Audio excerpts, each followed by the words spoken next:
Bit weird, but fair enough, I guess. Time again. Some of you may know, some of you may not. I also do a podcast called Swinging on the Flippity Flop. It's all about the 90s. Basically, we'll bathe in nostalgia, and sometimes we examine whether things were as great as we remember them in the 90s, or if we're looking back with rose-coloured glasses, given we were young and everything was cool and interesting. But, yeah, sometimes there's some iffy stuff that goes on. Anyways, that's that podcast, Swinging on the Flippity Flop. This is this podcast, bit weird but fair enough, I guess, but I've invited my Swinging on the Flippity Flop co-host, Rachel, onto the podcast, and an old bit weird but fair enough, I guess, favourite, Monty, the old shot dog.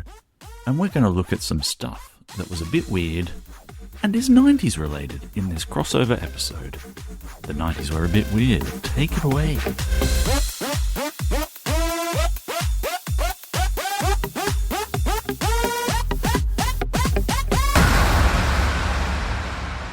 Monty, your dog was sprayed by a skunk? Yeah, last night. Yeah. Is that a first for you?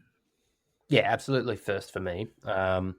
There is talk with kind of weird fondness and reverence of this one summer in the early 90s, relates, in which my wife's house, and namely her dog, but inside the house got sprayed by a skunk, and it like ruined 6 months of their life. Like and now I never understood it. It was just kind of like I didn't really get it. And now after last night, I completely understand it. If that had happened in our house, I think we would have sold the house today. It's insane. Well, you know what? I mean, I can smell it right fucking now. I can't get away from this. Sorry. People joke about Australia just being full of worrisome animals. But here, I don't think I've really thought about skunks apart from... Yeah, we don't really have a stench problem. It's more of a creepy problem. Yeah, apart from watching cartoons. They're the only times I really think about skunks, to be honest with you. And surely he's not all right anymore, right? Oh, like in this modern climate, he's... No. Yeah. Or is he kind of so far to one side that we're like, it's just Pepe. Well, he's got a sex addiction, that's for sure. But... Yeah, fair. Yeah, he would not be okay. He would be cancelled pretty sharp, I reckon. One of my qualms, if you got a second, everyone over here, Canada's like fucking Australia. I don't want to go there. All your insects, your bugs, your horrible animals, all that kind of shit. And it's like they're really not that big of an issue in day-to-day life. Sure, they're there. My daughter got stung by a wasp last week. There's a major wasp problem over here. There's skunks out the front. Fucking bears will kill you. There's squirrels. There's all sorts of weird shit. They got just in the they'll get you. I'll get you. Anyway, this is a crossover episode, bit weird but fair enough, I guess. And swinging on the flippity flop to now, I thought we'd talk about a few weird 90s stories. How's that sound? Does that sound all right? Yeah. I'm into it. Yeah, nice. You've met Rachel. Yes. Respectfully, she's quite weird as well. So I think this is really going to all fit together nicely. There's a lot of weird stuff that happened in the 90s. We're going to pick a few out and have a chat about it. So the bit weird but fair enough, I guess, podcast feed. We have a format there. We talk about a weird law. Then everyone brings a weird story. We talk about a weird product. And then we have a parting oddity, and bada boom, bada bing, we're out. So I'm going to talk about a weird law as the first thing that we have, and go back to 1997 for this weird law, folks. Set the scene. What was going on in 97? Well... I finished year 12. Woo. Nice. Did Princess Di die? Yeah, she sure did. Yeah. There you go. August. What else happened in 97? Threadbow landslide? Yeah, Threadbow. Oh, yeah. Nice. Yeah. Okay, I'm feeling there. I'm getting there. I just want to kind of set myself in the scene before I understand the law. That's all right. Because then I'll understand my desire to break or not break. You didn't know me, but I was having a gap year and doing fuck all and getting very drunk. Nice. Yeah. I was in year 6. No. Yeah, year 6. Doing fuck all and getting drunk? Ken Oath. All right. So, Kleberg County, Texas. Okay. Go on. The commissioners there all voted to make a change. And they all voted unanimously. And the change they decided to make was to the county's official greeting. They didn't like the word hello. You know why? Tried and true. Boring. It's got hell in it. Oh, heck. Okay, sure. Shouldn't say anymore. It's a bit blasphemous, not very pious at all. So, the resolution was, after years of campaigning by a local resident, Leonzo Canellis, remember that name? You don't need to, but you could if you wanted to. He proposed that Heaveno would be a more positive, harmonious way to greet each other, and so, for a period of time, it was adopted in the county. So you need to, I guess, imagine people going down to the shops and saying Heaveno to each other. And I suppose getting a scowling if you forget and say hello to people. That brings up a lot of stuff. Would you like me to ask my questions? Oh, yes, please do. So counties have an official greeting? I Are they all hello? I don't know that they Does have anyone else have anything else? Hey, are there some more relaxed counties? Sop, some South California ones. Sop. Sop, dude. What do you know there? Yeah, some Minnesotan ones that are, there. I don't think so. So I reckon part of it was part A, have an official greeting. Part B, change it instantly from hello to Heaveno. When was hello installed as the official greeting? Hello. What is the etymology of hello? Does it come from the word hell? Doubt. I don't think it does. That sounds odd. There's got to be an easily findable answer to that. Googling stuff is best for podcasts. Oh, it's like holla. When you holler at your boy. Yeah. Oh, okay. So hello comes from holla. Yeah. Hola? Like the Spanish? So hello is an alteration of holla or olla, which came from Old High German, used especially to hail ferrymen. Oh, yeah. Fair. Makes sense. Which is not, it's just something that doesn't happen enough these days. We don't need a special way to hail ferrymen. I think that's something we're missing. Maybe we've forgotten. Too many people yelling Heaveno at ferrymen as they pass, and the ferrymen not stopping. And I think somebody needs to make the world great again and start bringing back some of these things. Ferryman being one of them. So the origin is also French. Hola is roughly woe there. Woe there. Hola. Woe there. So hello is coming from woe there. Which, like, horse related? Like, whoa there? Like, slow down horse? Whoa there. Yeah. That kind of vibe? I guess so. Or just to someone if they're kind of breezing past you. You go, no, mate, you give me the time of day. Whoa there. This is all very strange. Anyway. So, is there any conclusion on Heaveno? Did they continue with Heaveno for a while? What was the public's reaction? I want to read you this story, this article from the Los Angeles Times, 1997. Sup, dude? In this friendly little ranching town, hello is wearing out its welcome, and Leonzo Canales Jr. is happy as heck. At his urging, the Kleberg County Commissioners have unanimously designated Heaveno as the county's official greeting. The reason hello contains the word hell.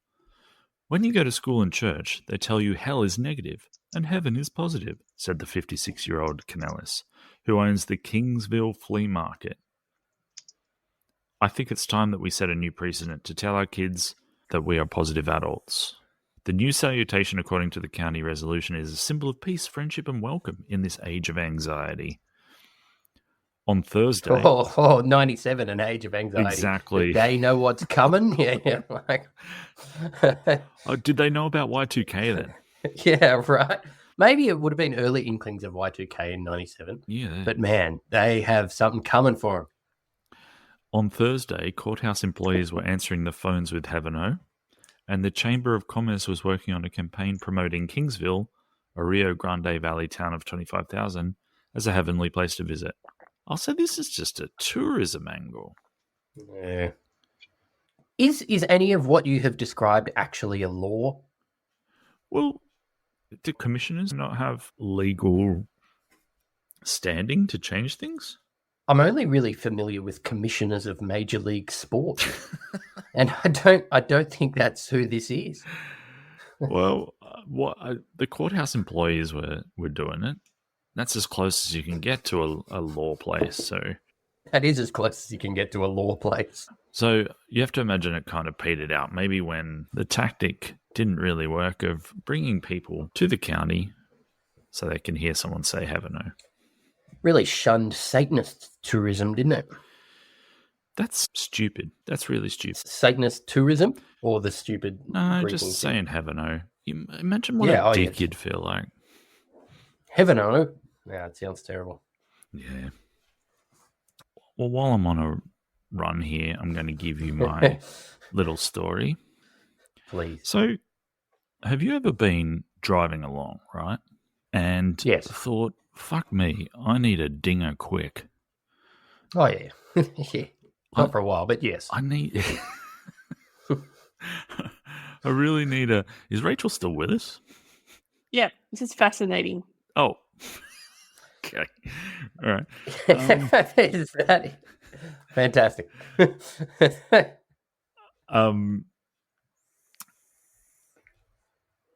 Dingers. Driving you dingers. drive Yeah, along yeah, and just go on.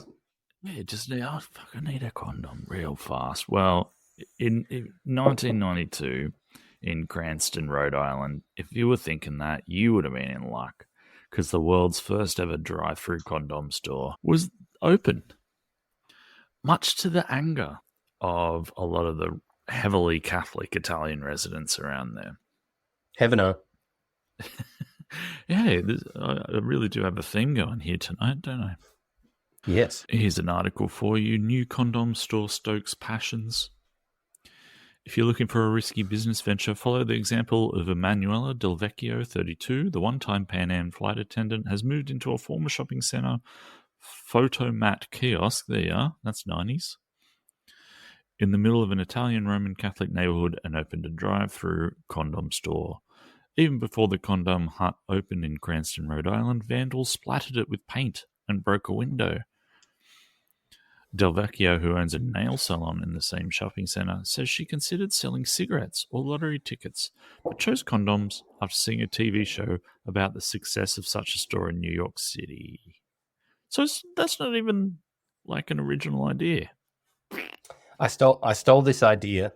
Yeah. And it didn't work. I stole this idea and opened it in a place where everyone's going to hate me. It's interesting. Stick to the nails. The drive-through cigarette store probably would have done better. Well, that's for after. Yeah. Ah, nice. It's a whole drive-through line. Just have it like a K down the road. There's something I don't know how to do a joke about, but the paint splattered on the side. If they had the condom store before, perhaps that wouldn't have happened. I don't know how. Yeah, I kind of, for a split second, I was considering something like that, but decided it wasn't really there. Not no. As I probably shouldn't have gone there. I explore these things but vocally rather than in my but head. Mine was more crass. Yours was about using the condoms to protect the hut. Exactly. Mine was going to be much more awful than that.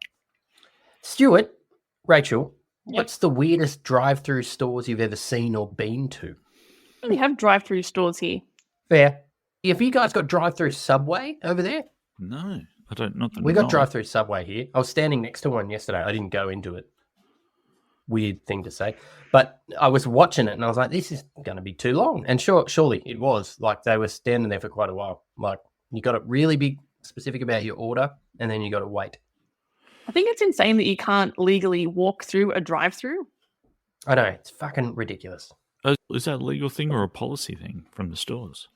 I have had troubles with the police trying to do that exact thing. What? So I don't know if, Stanmore Maccas, bro. Stanmore Maccas. Yeah, had some issues with the police being called, but I don't know if that was just because we were breaking store policy, as you suggested. Monty, I do not Mm. believe that the police were called on you because you tried to go through. They said you can't, and you went, "Oh, okay." You Oh caused. no, we didn't go. Okay, You it didn't must go have that caused a simple at the ruckus. end. Yeah, there was a ruckus. We got in a fight with the vehicle behind us. Well, when I say vehicle The behind people us, in it, we weren't in a presumably? vehicle. It was four drunk boys pretending to be in a vehicle. Like we at least pretended we were in a car. We Oh, kind of right. stood in the position of four people in a car, and then Oh, we I got in a see. fight with the people behind. So it was probably more to do with the fight with the people behind us. Right. And what happened when the cops got there? We were told to move on. Yeah. Luckily, nothing more than that. And they told the other people to move on. The other people in the car moved on a lot quicker than we did. It's a shame. Did the cops offer to drop you home? Because they could have taken you on a detour through the drive-through on the way. That's a good idea. Yeah, that's not bad. On the topic of weird drive-through stuff, I've been to Seattle a few times. We have some family down there. They have a very large coffee drive-through culture, which, sure, normal, kind of makes sense in this part of the world. But they also have this culture of kind of like risque drive-through coffee, Right. where there are skimpily dressed ladies who will serve you your morning coffee if you go to the right ones. Yeah. So you sit there in your car and look at a chick in a bikini making your coffee for 3 minutes and pay a little extra on top. It's a very odd thing. Most people buy their coffee early in the morning when they're trying to wake up and on their way to work or whatever. Yeah. You need to start your day with some ogling, do you? Interesting. I always like If to you're not start starting my the day with- ogling, are you starting the day? Yeah, exactly. I I'll wake suppose up it's a ready to business ogle. model. Yeah. And then after that, you can go through the drive-through church and be like, sorry, I sinned at the coffee drive-through. That's Thinking right. very sinful thoughts. Yeah. Forgive me, Father. Heaven no. Nipping into You know, nipping into the. No, again, I want to make disgusting jokes. I'm not going to do that either. Yeah. I saw where you were going there. Yeah. That's fine. No, That's all right. No. It's the 90s. That stuff's allowed. Oh, it is. Do you? I don't know that because we do a 90s podcast, we actually have a sort of blanket situation where we can say things that we could have said in the 90s and have no yeah, of course we can. consequences. We have a disclaimer. Say, like, it's the 90s mentally for us right now. We're in character as Yeah. 90s people. You make the rules. Do what you want. We live our truth. Yeah, your 90s truth. I think my only thing with drive-throughs is that, like, I was fine with drive-throughs when that was one lane. Now they're 2 lanes, some of them, You gotta merge. and I don't. You don't know. like the merge? Is It's that the just issue? what's the etiquette? Sometimes if you're ordering one thing, but the person next to you was there first, but their order's longer, and you finish before them, can you nip in front of them? You always get stink eye. And To be fair, with exactly what you're saying, though, I'm amazed at how well they keep track of what you ordered. I don't really That understand was it. going to be my next point. Yeah. I don't want some other dickheads They're order. very good at it. I'm worried. I'm always worried. How are they going to know? But how do There you, is- Stu, deal with the drive-through? Because, as you've told me many times, going to a restaurant and ordering from the menu is a major source of stress for you because Oh, yeah. that's fair. a time crunch situation. Paradigm of choice. Yeah, Yeah. fair. That's true. Luckily, the sort of places where I'm going to have to be going through a drive-through don't tend to have the variety that causes me consternation. It's just, a selection of a couple of bits of shit on a bun. Well, for instance, in the McDonald's drive-through, are you there going, should I get the apple pie? And do you make that choice? Oh, not if you can't have an apple pie if you're driving. You'll burn your crotch right off. Yeah, burn everything right off. Yeah, that's fair. Yeah, they're like molten lava, those things. Ridiculous. I mean, are you sticking your dick in it immediately, or are you waiting till you get home and just eating it like a normal person? And driving pantsless. Exactly. Do you just try pantsless and put the Mm. apple pie on? Why do you think I'm talking about drive-through dinger stores? Also, you've been ogling your fair share of coffee women this morning. You may as well be pantsless. Then to church, then to get the apple pie. Why ever get out of your car? Damn it. See, I thought I'd be able to make some confessions on this podcast under the guise of telling amusing stories, and no one would know, but you guys have seen through it. Did you bring this up already? But I'm sure there is drive-through confessionals. I'm sure Yeah, that drive-through churches. Yeah. Yeah, that's a thing, Yeah. right? Yeah. So yeah, you don't confess here, mate. Go get in your pantsless vehicle, pick up your apple pie, and go to the confessional. Yeah.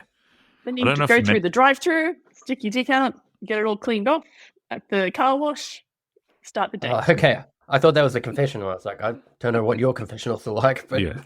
I don't know if you meant to say get in your pantsless vehicle, but I enjoyed that as a phrase.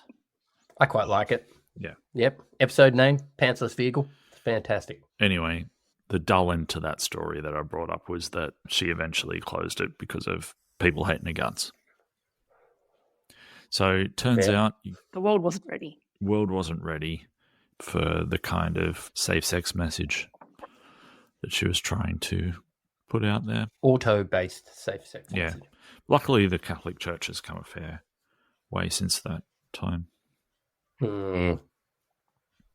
We still in the 90s? Monty, have you brought a story for Rachel and I? I do. I do. That is completely the wrong way to Yeah, answer you haven't that been on question. the podcast for a long time. It's all right. It's understandable that you I don't know haven't how to form spoken to sentences. anyone in a long time. I have, but I don't know if we discussed this on air, but we will now. My research was interrupted by my dog getting sprayed by a skunk last night. So things Did you hear somewhat my two hazy. stories? How much research do Yes. you reckon went into that? Okay, good. That's fair. Okay, the story I bring you takes place in 1991. Probably a specific date in 91, but I don't know. I didn't That was research it. that was a skunk moment. But it does lead us on to more conversation. So in 1991, a lady at a university, once again, I don't remember which one because a skunk sprayed my dog, had a real, let's call it a hunch, that 12th president of the United States, I want to say Andrew Jackson. I could look it up on my phone, but it's more fun if I just try and remember. I think it was Andrew Jackson, but not Andrew Stonewall Jackson. That's a different person. I think this is just regular Andrew Jackson. He died of gastroenteritis. However, this lady had quite a strong hunch that perhaps he hadn't and he had been murdered. So petitioned Congress, and in the weird world of the 90s, they agreed to exhume his body and have a look at it. Right. And they did, and they did some testing, and he had died of horrible gastroenteritis, and it was all confirmed. So it was an unnecessary exhumation, which just brought me onto the interesting world of exhumations or disinterment. There's been some fun ones for some pretty weird reasons. We can go to Catholic Church again. They, once again, I could have more specifics, but I don't. But once again, it's more fun that way. They exhumed a pope once to face trial and then put his dead body on trial with a deacon behind him answering for him. Yeah, that's Like- the Like Weekend at Bernie's. Very Weekend at Bernie's. I think it was the inspiration. it's called the something synod. It was like a big event where they dug the Pope up and basically abused physically and verbally his corpse for about a day. The cadaver synod or something like that it's called. He was found guilty and then dragged through the town. The body was dragged through the town on the back of a horse, I believe.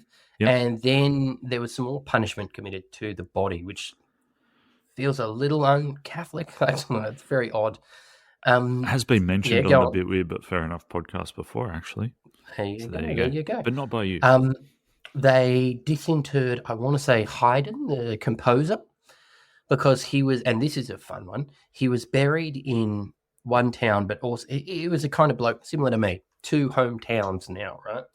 And so one of the towns was upset that they didn't have a way to remember him. So they disinterred his body, boiled him, and then kept boiling it. And one town got to keep the bones and one town kept the goop and buried the goop. And so they could both memorialize Haydn, which was kind of interesting. What else do we have? Some weird... Died pretty early. Evita Peron? Yeah, Eva Peron. Eva Peron? Well, No. her nickname was Evita. Okay, there we go. So I'm not too far off. Relax, dickhead. Eva Peron, they disinterred her. Once again, my dog got sprayed by a skunk. I don't really remember, but they disinterred her for some reason and then put her back down. It feels very disrespectful to I me after reading it for a while. yeah. Taking someone's body out of the ground. Oh, Yasser Arafat. They got Yasser. They What did he brought get him more back. for? They got Jesse James. Lee Harvey Oswald. They disinterred as well. Wouldn't it be great? Can I If, just say- Bobby Fischer, the chess player. A lot more people get exhumed than Right. you'd think. Well, they're trying to see if he had those cheating anal beads in him the whole time, maybe. Oh, there was a good one. What was it? It was I won't. You don't want me to explain that. That's fine. All right, I'll leave it there. cheating. No, cheating anal beads is funny. Go ahead. It was. I know. I'm a Right. big chess guy, so I understand the cheating anal beads thing. But go on. It's Well, fun to yes, there was a explain. recent story where, or somebody who was trying to be a chess champion had some beads up his ass that somebody else had a remote control to buzz them, and they had some It's a sort kink. of Don't kink shame, man. That's fine. no, I'm not. I'm respecting the ingenuity of this. They had some sort of vibration code where somebody who was better than the person playing would give them tips on where to move and buzz the beads accordingly. You've seen chess. You're familiar with chess, Yeah. right? The buzz code must have been rather long. Move like King K1 Yeah. to B4. Like, how many fucking buzzers are you doing? That's like you're having some pretty fun times at the table with your device. Well, especially if it was Morse code, you'd spell out every letter. Anyway, what I really like, Monty, is that you've got something here where I don't know how long you want to use it. You could use it for the rest of your life if you wanted to. Or if you don't quite know the full facts of something, you can say that a skunk blasted your dog. Look, a skunk blasted my dog. I'm sorry. I have concepts of plans. You don't have to say what year. Exactly. And a final good exhumation, they exhumed Sammy Davis Jr. in the 90s because he was in a lot of debt and had requested to be buried with something in the region of $170,000 worth of jewelry. Oh, right. And so they exhumed him to take his jewelry Right. back. So rude. Yeah. Monty, So that's my story about exhumation and skunks. thank you Love it. so much for that. I got one more part of this, but it's kind of more personal, but it's fun. We went camping this summer, and one of the things that they do in campsites, like government-run campsites over here, is have educational theatre for children. Right? Right. I'm worried Don't about worry, how this is connected. No, you'll understand, and it's fantastic. And so we went camping midsummer, and they had the educational theatre on the Saturday night, and we went to the theatre, and I took my 3-year-old and my 1-year-old. 1-year-old didn't care. 3-year-old loved it. Saturday afternoon camping, we'd all had a couple, and it was great. It was one of the best pieces of theatre I had ever seen. It was a one-man show called Forrest Skunk, and it was the retelling of Forrest Gump, but done through the eyes of a skunk. Right. And it was Stinky is as Stinky does. And it was just like this. It was fantastic. And so there has been a lot of skunk talk in my house since then. Oh. My poor 3-year-old daughter woke up to the smell last night, and we now hate skunks in our house. And she was having a break. I was saying it was a skunk that got like Forrest Skunk. Yeah. Yes, like Forrest Skunk. But why is it so bad, Daddy? I thought Forrest Skunk was nice. No, Forrest Skunk got our dog. You It was- manifested this. Yeah. The incantations I'd been doing at night didn't help. I do appreciate the fact that we said bring a weird 90s story, and you picked an exhumation that happened in the 90s as a catalyst just to talk about a whole bunch of people getting dug up over different periods of time. 2 of them were in the 90s. Sammy, I'm That's pretty accepting it. Don't worry. Good. I'm taking it. Good.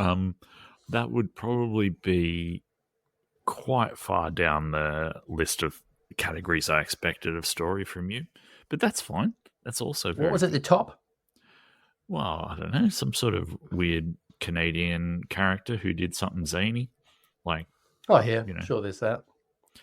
I don't know, invented a new hockey puck that Yeah. exploded at full time. I don't know. Rachel, So let's talk about Y2K. Why don't more people call it Y2K24? Actually, that's what the year should be called as. why That's what we're in. That's fair. 2-4? Y2K24. Yes. Why? Because it's 2K. 24 years after Y2K. And we don't. You probably wouldn't have to use the Y. It's not often I say, "What year is it?" Oh, it's year 2021. Like that feels very dystopian. Well, speaking of dystopia, people really thought that the world would be plunged into the dark ages, not seen since plague times with Y2K. And I was reading about like people when they're like hoarding. This is like some like lady hoarded, and bear in mind that she thinks the apocalypse is upon us, and this is what she's packing. Rather than the usual 3 or 4 boxes of cereal, she gets 15. Okay. She also gets juice, toilet paper, peanuts, fruit cocktail, canned beans, box rice, and a ton of garbage bags. A literal ton? Yeah. Like, if it's the end of the world, where's the vodka? Where's the chippies, Oh, yeah. lollies? Just, let's get hedonistic. No time for that. I mean, that's such cereal. a boring list. The cereal. Is this an American person? Likely. Yeah. Twinkies. Yeah. I need a lot of Twinkies. They survive. Don't they survive an extremely long time? Y2K was wild, wasn't it? It There was really a lot of fear. over a calendar. And yet, I don't remember feeling anything about it at all. Do you? No. No? If anything, I was hoping for the downfall of society. Right. Oh, is that where you were at that time? That's where I'm at all the time, Stu. Oh. All right, so, but if you didn't know already, at 3:14 a.m. on Tuesday, January 19th, 2038, many of our modern microprocessors and computers are going to stop working because of the way they store current date and time. So Y2K is upon us again. What was that date again? And what kind of way? What? 3:14 a.m. on Tuesday, January 19th, 2038. Because, when the first precursors to the modern internet started to come online in the 1970s, a consistent timekeeping standard was required, and the Institute of Electrical and Electronic Engineers, the IEE, threw a committee of people together to solve the problem. This was in 1971, and they suggested that all computer programs should count down 60ths of a second from the start of 1971. And there's only like a maximum of, I think, 68 numbers that they can use. And so the letters had been rounding up from this time. That's hurting my head a little bit. Wow. So I don't know why that means all the computers are going to explode because like a skunk got my dog. I didn't read the full story. But that's like, I don't think people know about this. No. But that sounds like convincing enough set of words to make it sound very concerning, right? Yeah, we can get people hoarding again. But I also thought that at the Y2K time. I also thought, okay, that's plausible. It's plausible that everyone was dumb enough for this to happen. Mayan one happened too. We were all concerned about the end of the Mayan calendar. We get very concerned by ends of time. Like, I'm generally not stressed about calendars at any normal time. No, it's a pretty regular part of life. However, if they're going to end, that's concerning. So if this is a legit thing, how come it's not more widely known? Or are we that kind of lazy and disconnected that that's 14 years away? So that won't be in the news until 2035. And a really key part that I would like to know is that date you said, is that in Australia or here? That's probably that would be rather important. Probably in the US. It'll be a very slow ripple of fuckery that starts over here and just moves around the world. That's another good sentence. Slow ripple of fuckery. Of fuckery, yeah.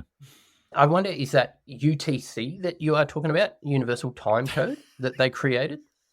What? No, because I was going to bring up an interesting point. We have a thing in Universal Time Code called a leap second, which happens every 4 years as well, where you need to add another second as well as a day. Yeah. Well, it's on Unix time, apparently. Unix time. Okay, all right. I don't think that is UTC. I think it was a precursor to UTC. Unix time? The dudes without the penises and stuff? Is that what you said? You're thinking of eunuchs. Yeah. Eunuchs. What, did they all stick them into hot apple pies back in the day in the 70s and burn them off? Certainly didn't have any use for a drive-through condom store. Maybe that's why this fuck-up's happened, because before realizing that this would be a problem, they all kind of got severe burns to their privates. But like, so what? We get plunged back into the 1900s. Like, whoop-de-doo. I'll happily catch a horse around. I'll be like, I want to be the local wench at the local horse store. Like, that's what I was meant to do in my life. Just destroy, we need to burn all the buildings down. You know, you don't have to wait for society to collapse to go and do that. Yeah. I think you do. That's available. I think you do. And Monty, if it's 14 years away and you're bargaining for extra seconds as we right now, Yeah. this is shameful behavior. Shameful bargaining. Oh, look, you do. Okay, predictions. Come back to this episode in 14 years, see how we did. Rachel, is this legit or is it a fizzer like Y2K? Probably a fizzer. Monty? Yeah, fizz. Yeah, a bit of fizz. I don't know. The Y2K sounded, I mean, at the time it sounded like it could be a problem. It's stupid in retrospect. But corporations spent over $100 billion fixing it. They sure did. This one That's also sounds like it could be legit. And because I'm not smart enough to be able to debunk it, I'm kind of convinced. Don't worry. Give yourself a little bit more time with the debunking. You just heard about it. Do some research. I'm going to at least sleep on it. Yeah. All right. Thank you, Rachel. I'm scared now. Was that your intent? It's always my intent. Mm-mm. All right. Time for the weird product. Monty's got places to go. People to de-skunk. Yeah. People and animals to de-skunk. January 1990, let me take you there. And the Viscasi Corporation debuted new technology that allowed edible ink ads to be printed onto hot dogs. The company boasted that for the first time, hot dogs could be used as communications medium. For the first time? Could be used as a communications medium. Yeah, just questioning that. Well, I suppose people may have spelt out messages in hot dogs before that.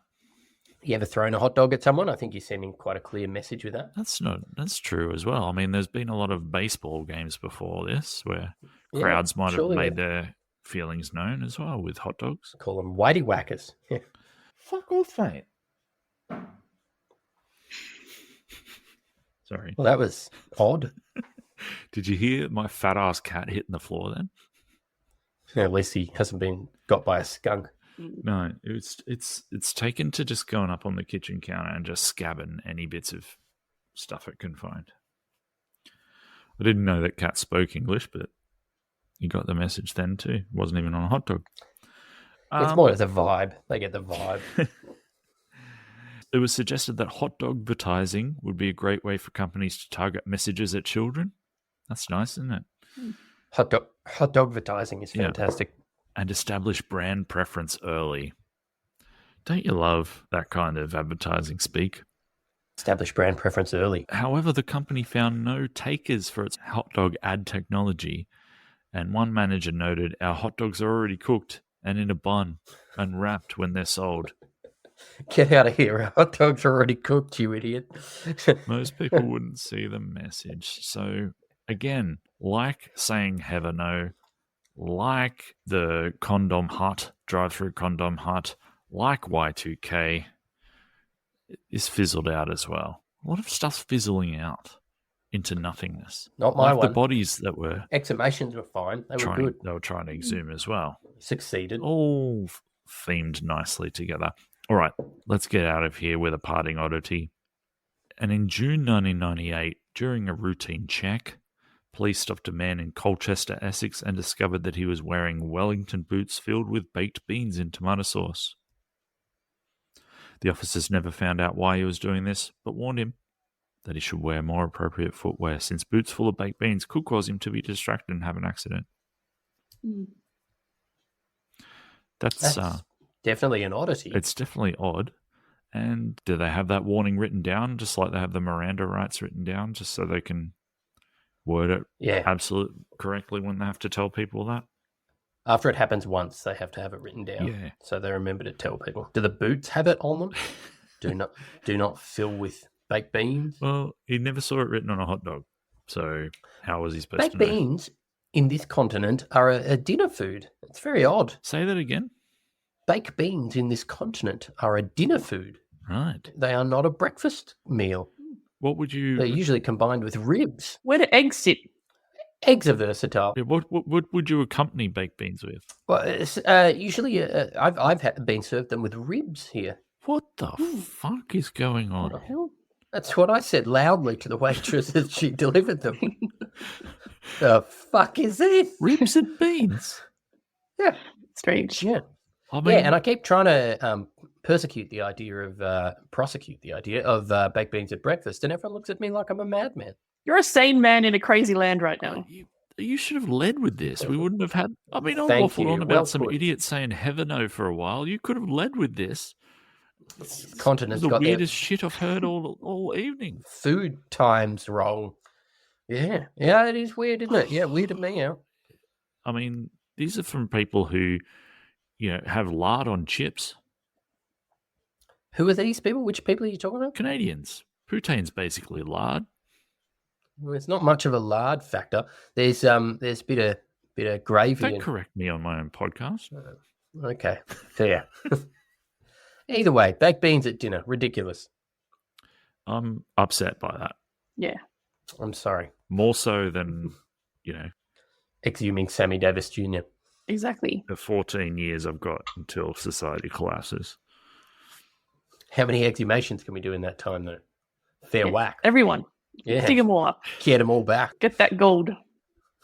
Monty, it's the start of the day. You've got probably to go to work and to try and take the smell out of more things around you. Yep, I do. So we'll probably let you go there, friend. But thank you so Oh, thank much you. for coming on. Thank you for having me. It's been a pleasure. Oh, it's all right. It's nice to talk to you again. Certainly didn't expect to talk about skunks, so thanks for that. Yeah. That's all right. Anytime. If you like the sound of Monty's voice, check out the Dad Pants podcast. That's probably about it, right? Yeah, I made a podcast during COVID for a while. It was called Making It Work From Home. That's right, you did. Not really worth going back to. Well, I would call that a period piece. Mm.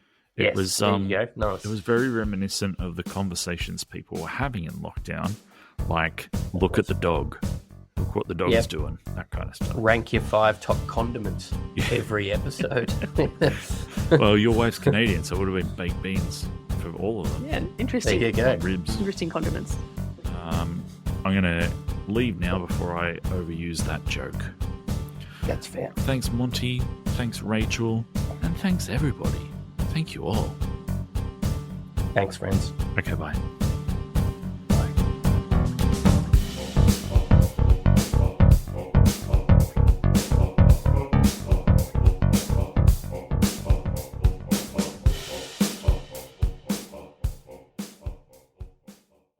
This is an Angry Chimp podcast.